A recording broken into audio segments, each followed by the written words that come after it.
অতিৰিক্ত নিচা সেৱন কৰাৰ ফলত মানসিক ৰোগ হ'ব পাৰে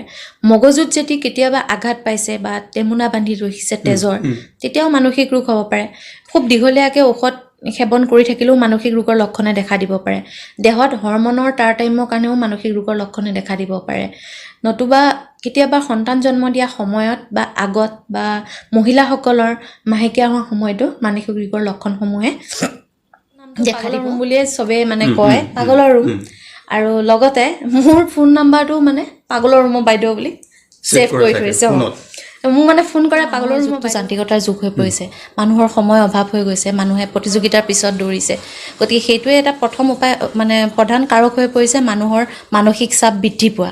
আৰু দুই নম্বৰ কাৰণটো হৈছে দেখা পোৱা যায় যে মানুহভেদে মানুহৰ ব্যক্তিত্বটোৰ বেলেগ লক্ষণ কিন্তু মানসিক ৰোগৰ লগত যুগ যুগ ধৰি এটা খুব ভ্ৰান্ত ধাৰণা প্ৰচলিত হৈ আছে ধৰক এই মানুহে ভাবে মানসিক ৰোগবিলাকৰ চিকিৎসা সম্ভৱ নহয় খুব ব্যয়বহুল বহুত পইচা লাগিব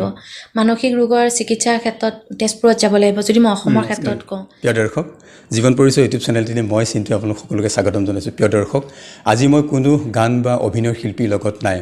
আজি মই আছোঁ মৰিগাঁও অসামৰিক চিকিৎসালয়ত এনেগৰাকী ব্যক্তিৰ কাষত আছোঁ যিগৰাকী ব্যক্তি চাকৰি জীৱনত 10 বছৰ সম্পূৰ্ণ কৰিছে আৰু তেখেতক শুভেচ্ছা জনোৱাৰ লগতে আমি আজি মানসিক ৰোগীসকলক কেনেদৰে চিকিৎসা প্ৰদান কৰিব পাৰি কেনেদৰে তেখেতসকলক এজন সুস্থ ব্যক্তি গঢ়ি তুলিব পাৰি সমাজখনৰ এজন ব্যক্তি হিচাপে তে সেই বিষয়ে আলোচনা কৰিম আৰু যিগৰাকী ব্যক্তিৰ সন্ধান দিছিলে মৰমৰ এগৰাকী ভাইটি হেমন্ত দাস নামৰ এগৰাকী ভাইটিয়ে গতিকে বলক প্ৰিয় দৰ্শক আমি পলম নকৰি মানসিক ৰোগীসকলৰ সম্পৰ্কে স্বাগতম জনাইছোঁ আমি অনুষ্ঠানৰ আৰম্ভণি যেহেতু আজি আমি মানসিক ৰোগীসকলৰ ওপৰত কথা পাতিম আপোনাৰ সৈতে মত বিনিময় কৰিম আমি প্ৰথমে আপোনাৰ পৰা জানিবলৈ বিচাৰিম মই বিশেষকৈ এগৰাকী ব্যক্তি কিমানখিনি কেনেধৰণৰ তেওঁ প্ৰেছাৰ পালে এগৰাকী মানসিক ৰোগীলৈ ৰূপান্তৰ হয় মানুহগৰাকী ব্যক্তিগৰাকী হয় আপুনি প্ৰথমতে সুধিছে যে কিমান মানুহ এগৰাকী কিমান পৰ্যায়ৰ প্ৰেছাৰ পালে বা চাপ পালে মানুহ এজন মানসিক ৰোগীলৈ মানে আক্ৰান্ত হ'ব পাৰে এটা প্ৰথম প্ৰশ্নটো উত্তৰ দিছোঁ মানুহ যেহেতু সামাজিক জীৱ সমাজ এখনত বাস কৰে আৰু গতিকে সমাজ এখনৰ মানে কাৰুকাৰ্যৰ ওপৰতে মানুহজনৰ জীৱনশৈলী বা ব্যক্তিত্ব আচাৰ ব্যৱহাৰ নিৰ্ভৰ কৰে পৰিয়ালৰ পৰা আৰম্ভ কৰি কৰ্মক্ষেত্ৰলৈকে সকলোখিনিতে মানুহ সাঙুৰি লৈ থোৱা থাকে গতিকে প্ৰত্যেকটোৰ ঘটনা পৰিঘটনাই মানুহজনৰ জীৱনৰ ওপৰত চাপ পেলায় বিশেষকৈ যদি দেখিবলৈ পোৱা যায় বৰ্তমান সময়ততো মানুহৰ যুগটো যান্ত্ৰিকতাৰ যুগ হৈ পৰিছে মানুহৰ সময় অভাৱ হৈ গৈছে মানুহে প্ৰতিযোগিতাৰ পিছত দৌৰিছে গতিকে সেইটোৱে এটা প্ৰথম উপায় মানে প্ৰধান কাৰক হৈ পৰিছে মানুহৰ মানসিক চাপ বৃদ্ধি পোৱা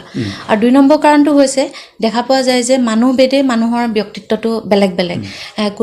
কোনোবাই মানে মানসিক চাপটো খুব সহজে মানে এডজাষ্ট হ'ব পাৰে আৰু কাৰোবাৰ অলপ সময় লাগে সেই ক্ষেত্ৰতে আমি মানুহৰ মানে ব্যক্তিত্বটোক আমাৰ মনস্তাত্ত্বিক দিশৰ পৰা দুটা ভাগত ভাগ কৰাইছিলোঁ বা গৱেষকসকলে কৈ থৈ গৈছে বা আমাৰ পাঠ্যপুথিটো সেইটো আছে এক্সট্ৰভাৰ্ট বা ইন্ট্ৰভাৰ্ট বুলি কোৱা হয় মানে অন্তৰ্মুখী আৰু বহিৰ্মুখী অন্তৰ্মুখী ব্যক্তিত্বৰ যিসকল মানুহ থাকে তেওঁলোকৰ মানে কি হয় বন্ধু বান্ধৱ কম থাকে সামাজিকভাৱে তেওঁলোক বেছি এক্টিভ হৈ নাথাকে বা নিজকে অলপ অকলশৰীয়া কৰি ৰাখে সেই মানুহবিলাকৰ জীৱনত যিবিলাক সমস্যা আহে বা মানসিক চাপ পৰে তেওঁলোকে সেইখিনিৰ লগত সহজে মোকাবিলা কৰিবলৈ কষ্ট হয় যিহেতু সমাধানৰ পথটো বিচাৰি পোৱাত অলপ টান হয় কিন্তু যিবিলাক বহিৰ্মুখী মানুহ আছে বা এক্সট্ৰভাৰ্ট বুলি কোৱা হয় সেই মানুহে সমাজৰ লগত খুব ধুনীয়াকৈ মিলি কৰি থাকে তেওঁলোকৰ বন্ধু বান্ধৱকো বহুত বা পৰিয়ালৰ লগতো বহুত ধুনীয়া এটা সম্পৰ্ক বজাই ৰাখে যাৰ ফলত তেওঁলোকৰ সমস্যাবিলাক খুব ধুনীয়াকৈ মানুহৰ আগত প্ৰকাশ কৰিব পাৰে বা নিজৰ ব্যস্ততাৰ মাজতে সেইখিনি পাহৰি যায় আৰু তাৰ ফলতো তেওঁলোকৰ মানসিক চাপটো কিছু পৰিমাণে কম থাকে আৰু দুই নম্বৰ কাৰণটো হৈছে কি যদি আপোনাৰ মানে সামাজিকভাৱে কিবা নিৰ্যাতন পাইছে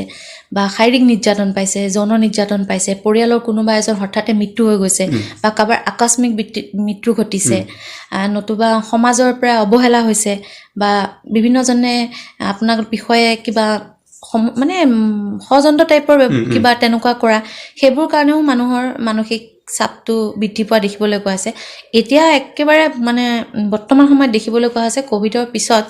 আমাৰ যিহেতু যিখিনি খুচুৰা ব্যৱসায়ী হওক বা আমাৰ যিখিনি ব্যৱসায়ী আছিলে তেওঁলোকৰ মানে বহুতখিনি লষ্ট সন্মুখীন হৈছে যাৰ ফলত তেওঁলোকে আৰ্থিকভাৱে বহুতো মানে সমস্যাৰ সন্মুখীন হ'ব লগা হৈছে আৰু তাৰ ফলত তেওঁলোকক মানে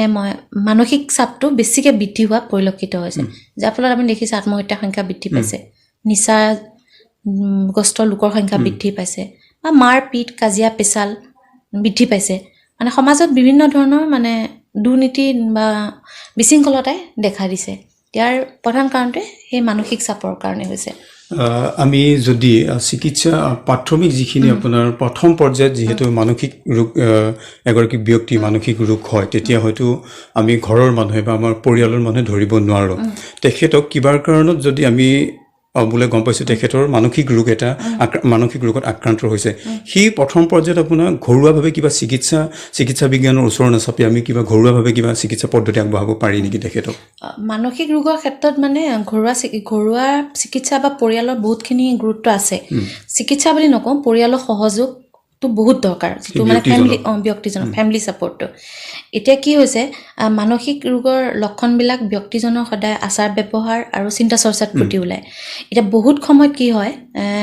মানুহবিলাকক দেখা যায় যে তেওঁলোকৰ যিহেতু মানসিক ৰোগৰ লক্ষণৰ দেখা দিয়াৰ লগে লগে অস্বাভাৱিক আচাৰ ব্যৱহাৰ কৰিবলৈ ধৰে কথা বতৰাত খেলি মেলি আহি পৰে বা পোছাকৰ ক্ষেত্ৰতো খেলি মেলি আহে ব্যৱহাৰ পৰিৱৰ্তন কথা বতৰাৰ পৰিৱৰ্তন তেওঁলোকৰ চিন্তাশৈলী খেলি মেলি আহি পৰে তেতিয়া কি হয় আমাৰ মানুহে তৎক্ষণাত মানে সেই মানুহজনৰ অস্বাভাৱিক আচৰণসমূহ দেখি ভাবে যে মানে কিবা গহৰ দুখ বেয়া বস্তু লম্ভিছে বা ঔষধ পুতিছে তো তেনেকুৱা ক্ষেত্ৰত তেওঁলোকে মানে বেজ উজা এওঁলোকৰ ওপৰত বেছি গুৰুত্ব দিয়ে চিকিৎসাৰ ক্ষেত্ৰত অলপ পিছত আহে কিন্তু এতিয়া পৰিৱৰ্তন হৈছে মই এইখিনি কথা আপোনাক জনাম বাৰু গতিকে যেতিয়া এজন মানুহৰ দৈনন্দিন বা নিয়মীয়া তেওঁ যিখিনি আচাৰ ব্যৱহাৰ কথা কোৱাৰ ধৰণ বা তেওঁলোকৰ জীৱনশৈলীটো যদি পৰিৱৰ্তন হোৱা দেখা পায় বা লাহে লাহে যদি দেখিছে মানুহজনে নিজকে অকলশৰীয়া কৰি আহিছে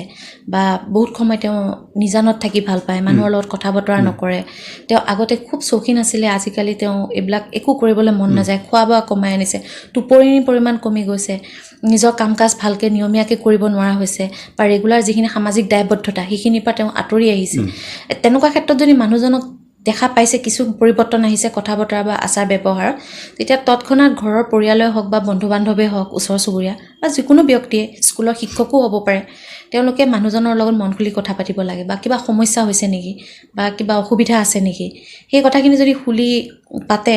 তেতিয়া হয়তো তেওঁ মনৰ ভাৱবিলাক কিছু প্ৰকাশ কৰিব তাৰ পৰাও আমি অনুমান কৰিব পাৰোঁ যে তেওঁ কিবা এটা সমস্যাত ভুগিছে যিহেতু মানসিক ৰোগৰ মূল কাৰণসমূহ বেলেগ বেলেগ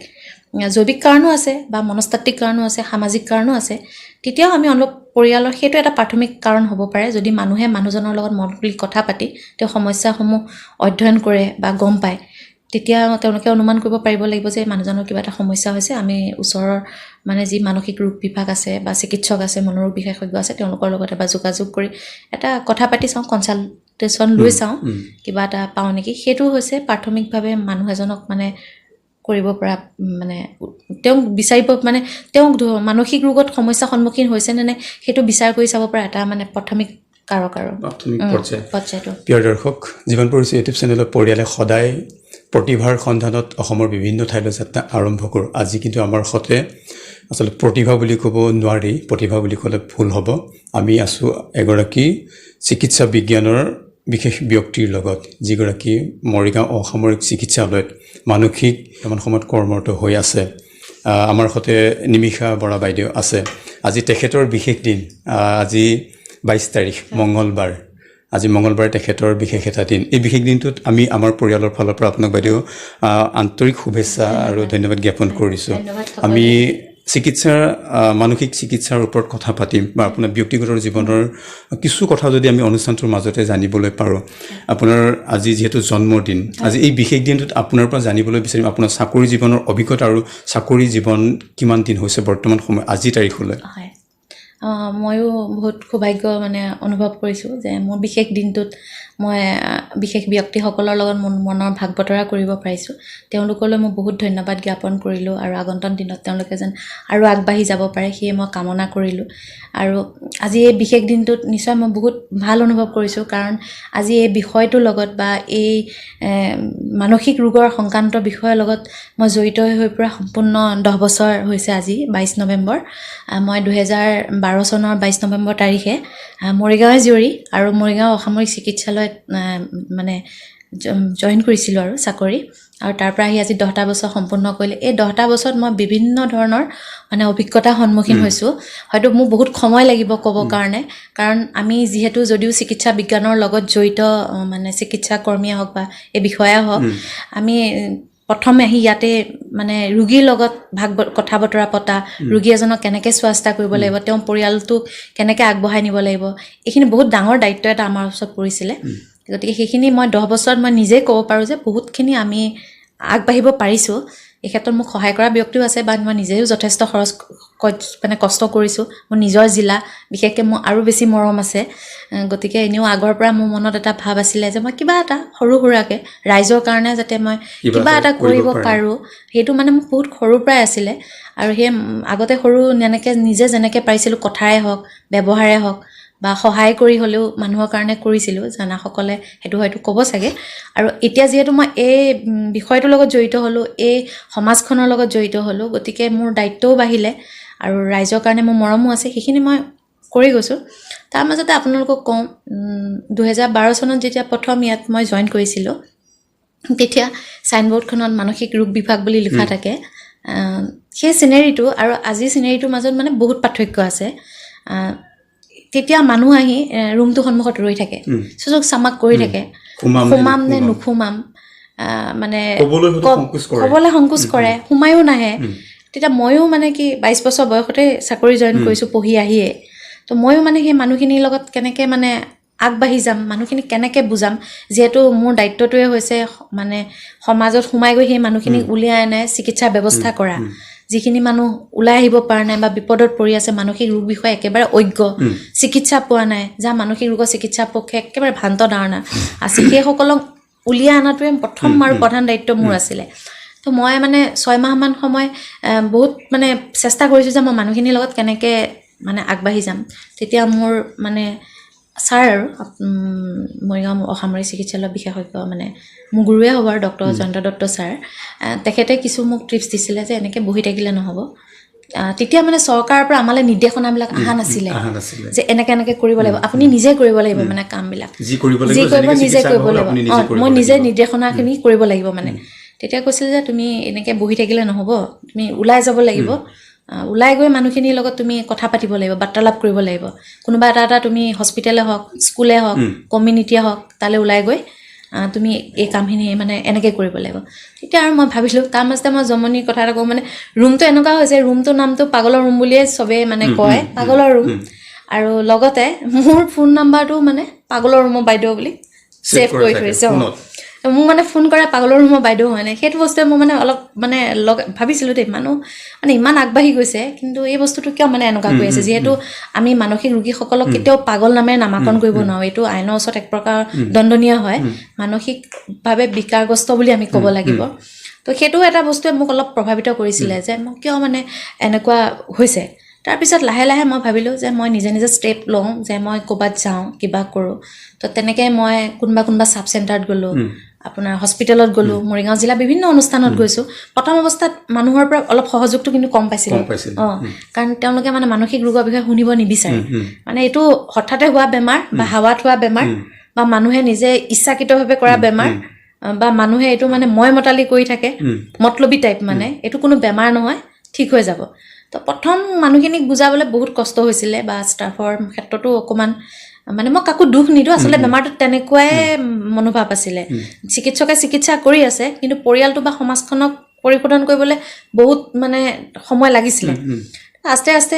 2 বছৰ 3 বছৰ 4 বছৰ এনেকৈ গ'লোঁ গৈ ক'ৰবাত প্ৰথম 5 জন 6 জন 10 জন এনেকৈ ৰোগী উলিয়াই আনি তেওঁলোকৰ পৰিয়ালৰ লগত এটা খুব ধুনীয়া সম্পৰ্ক বনাই ফোনৰ লগত মানে কথা পাতোঁ সিহঁত মানে মোৰ বহুত মৰমৰ হৈ গৈছেগৈ মানে প্ৰত্যেক দিনাখনে এটা খবৰ লোৱা মেডিচিন খাইছেনে তেওঁলোকে কয় অসমীয়াত লিখি দিব বাইদেউ তলত ছাৰে লিখি দিয়ে আকৌ মই তলত অসমীয়াত ধুনীয়াকৈ লিখি দিওঁ তো তেওঁলোকৰ লগত এটা সম্পৰ্ক হওঁতে সিহঁতে দায়িত্বৰ লগতে মোৰ মৰমটো বহুত বেছি বাঢ়ি গ'লগৈ মানে যিটো কাৰণে মই কিছু সময়ত নিজেও ভুক্তভোগী হৈ গৈছোঁগৈ মানে মৰমৰ বেছি মৰম দিয়াৰ কাৰণে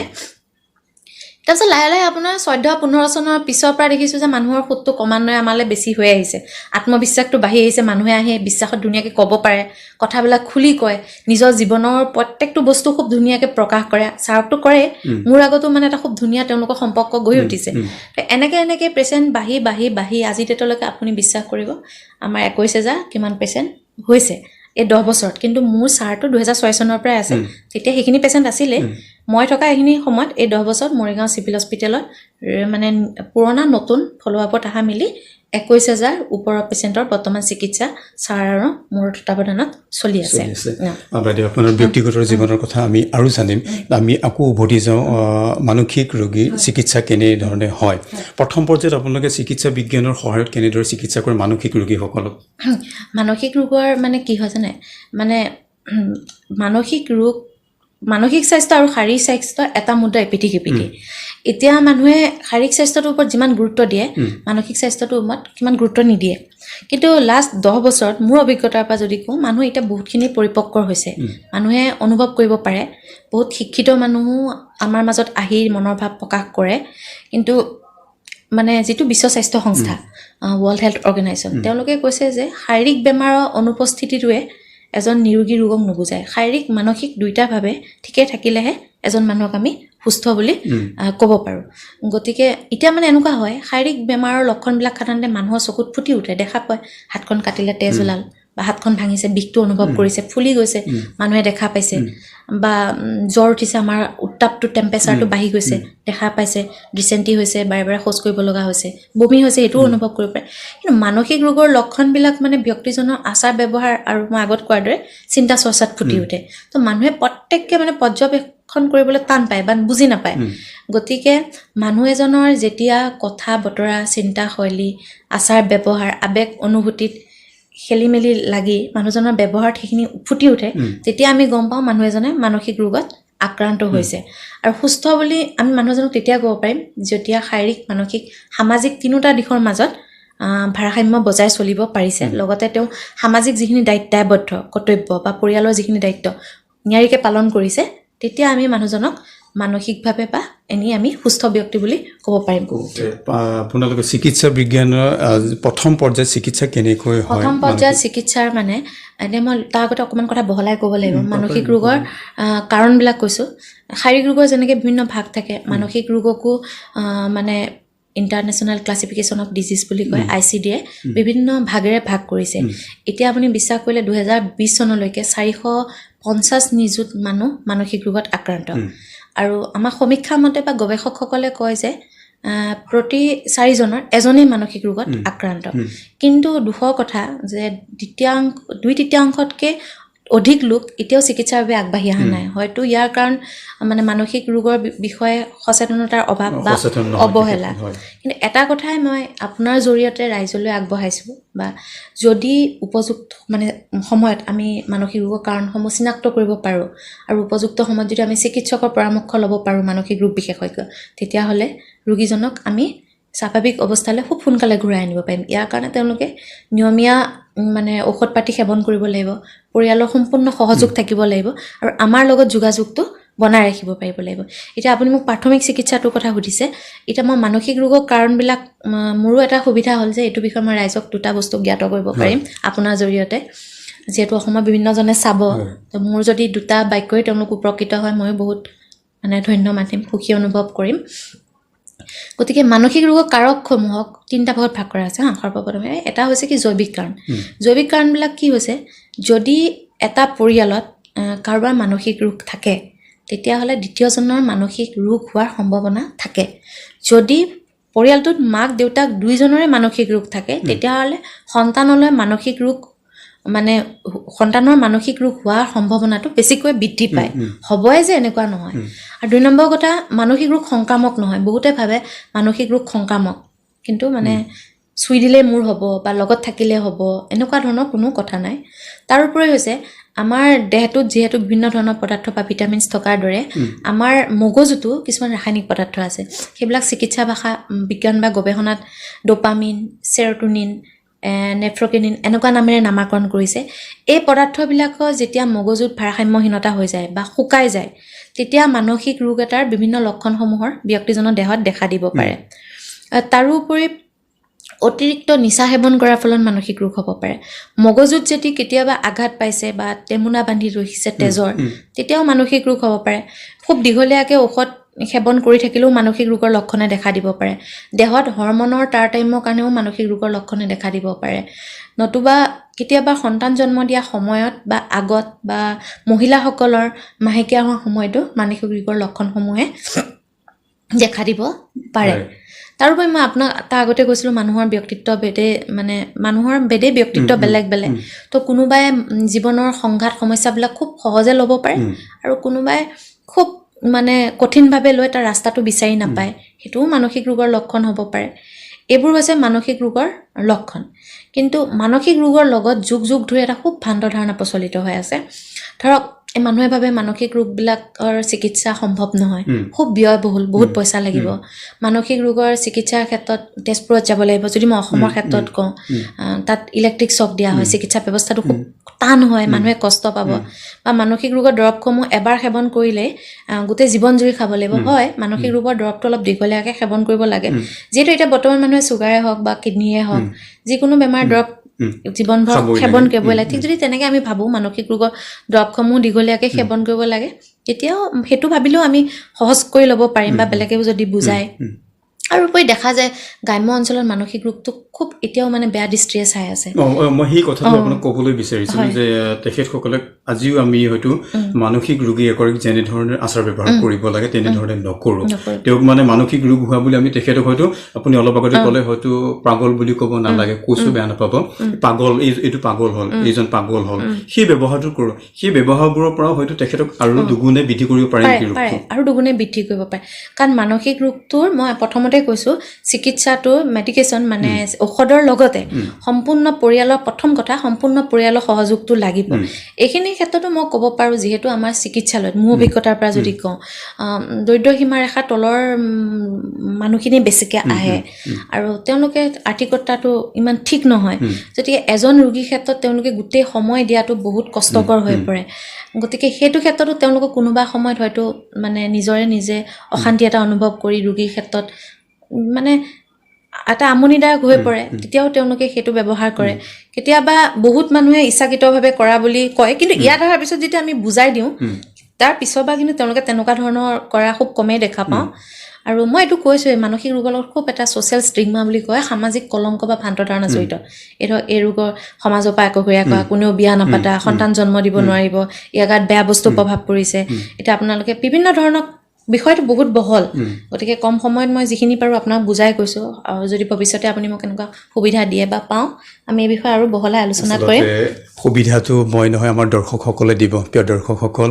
কৈছোঁৱে যে আজি কোনো গান নাচ লগত জড়িত থকা প্ৰতিভাৰ লগত আমি নাই আমি মানসিক ইয়াৰ বিষয়ে আৰু জানিবলৈ বিচাৰে তেনেহ'লে আমাৰ অনুষ্ঠানটোৰ যিহেতু উপভোগ কৰিছে আপোনালোকে ভিডিঅ'ৰ তলত কমেণ্ট ছেকশ্যনত গৈ কমেণ্ট কৰি এটা কৰিবলৈ নাপাহৰিব যদি বাইদেউৰ পৰা আৰু জানিবলৈ বিচাৰে আমি তেখেতক আমাৰ পুনৰ অনুষ্ঠানৰ মাজলৈ আমন্ত্ৰণ কৰিম আৰু এনেদৰে আপোনালোকৰ আগত তেখেতৰ অভিজ্ঞতাৰ ফালৰ পৰা যিখিনি পাৰে আপোনালোকক সুবিধা পৰামৰ্শ দিবলৈ চেষ্টা কৰিব আমাৰ অনুষ্ঠানৰ জৰিয়তে বাইদেউ আমি অনুষ্ঠানটো সামৰিম খুব কম সময়ৰ ভিতৰত মানসিক ৰোগ বিভাগৰ জিলা সমাজ মনস্তত্ববিদ মানে DPSW হিচাপে কৰ্মৰত মোৰ লগত চিকিৎসক আছে মোৰ কামটো তেখেতে যিখিনি বিষয়ে সুধিব আহিছে সেইখিনি মোৰে কাম মানে মানুহক লগত ভাগ বতৰা কৰা মানুহক চিকিৎসাৰ কাৰণে ওলাই অহা প্ৰাথমিক অৱস্থাত যিখিনি তেওঁলোকক সহায় সহযোগ কৰিব লাগে সেইখিনি মই দিয়া সেইখিনি মোৰ দায়িত্ব তাৰোপৰি বহুতখিনি আছে কওক এতিয়া বাইদেউ আমি অনুষ্ঠানৰ পৰা বিদায় ল'ম বিদায় দিয়াৰ আগতে যদি আপোনাৰ আজি এই বিশেষ দিনটোত আপুনি অসমবাসীলৈ কি আহ্বান জনাব আৰু আপোনাৰ সম্পূৰ্ণ চিনাকিটো যদি আমাৰ দৰ্শকসকলে জানিবলৈ পাৰে ভিডিঅ'টোৰ জৰিয়তে হয় নমস্কাৰ অসমবাসী ৰাইজ সকলোলৈকে মোৰ মৰম আৰু আন্তৰিক অভিনন্দন জ্ঞাপন কৰিছোঁ আজি 22 নৱেম্বৰ 2022 আজি মোৰ কৰ্মজীৱনৰ এই পদত থকা 10 বছৰ সম্পূৰ্ণ হৈছে আৰু এই 10 বছৰ উপলক্ষে জীৱন পৰিচয় ইউটিউব চেনেলৰ স্বত্বাধিকাৰী তথা দাদাই মোৰ লগত এটা বাৰ্তালাপ কৰিব বিচাৰিলে গতিকে মই বহুত সুখী অনুভৱ কৰিলোঁ কাৰণ এই বিশেষ দিনটোত মই যদি দাদাৰ লগত হৈ ৰাইজলৈ বিশেষ দুটা বাৰ্তা পঠিয়াব পাৰোঁ সঁচাকৈ মই নিজকে ধন্য মানিম আৰু আশা ৰাখিম ইয়াৰ দ্বাৰা উপকৃত হ'ব যদি কিবা মানসিক ৰোগ সংক্ৰান্তৰ সমস্যাত ভুগিছে বা মানসিক চাপত ভুগিছে যাৰ ফলত আপোনাৰ দৈনন্দিন জীৱনত খেলিমেলি আহি পৰিছে বা অত্যাধিক প্ৰেছাৰ পাইছে তেতিয়াহ'লে তৎক্ষণাত আপোনাৰ জিলাৰ চিকিৎসালয়ৰ প্ৰত্যেকখন চিকিৎসালয়তে মানসিক ৰোগ বিভাগ এটা আছে তাত মোৰ দৰে পদত থকা এগৰাকী কৰ্মচাৰী আছে তেওঁলোকৰ লগত আপোনালোকে যোগাযোগ কৰিব আৰু সেই যোগাযোগৰ জৰিয়তে তেওঁলোকে আপোনালোকক বাট দেখাই দিব চিকিৎসা কৰিব গতিকে মই আপোনালোকক এইটোৱে জনাম আমি সকলোৱে এটা সুস্থ শাৰীৰিক স্বাস্থ্যৰ লগতে এটা সুস্থ মানসিক স্বাস্থ্য অধিকাৰী হোৱাটো নিতান্তই সেইকাৰণে আমি সদায় আপোনালোকৰ লগতো আছোঁ যেনেকুৱা সমস্যাই নহওক আপোনালোকে ওলাই আহি আমাক লগ কৰক এই মোৰ আপোনালোকৰ ওচৰত অনুৰোধ প্ৰিয় দৰ্শক অনুষ্ঠানটো কৰি থাকোঁতে হয়তো ইচ্ছাকৃত বা অনিচ্ছাকৃত কিছু ভুল ত্ৰুটি হৈ গৈছে ভুল ত্ৰুটিবোৰ মাজনা বিচাৰি আজিলৈ অনুষ্ঠানৰ পৰা ইমানতে বিদায় লৈছোঁ পুনৰ এটা নতুন ভিডিঅ'ৰ সৈতে লগ পোৱা প্ৰতিশ্ৰুতিৰে ধন্যবাদ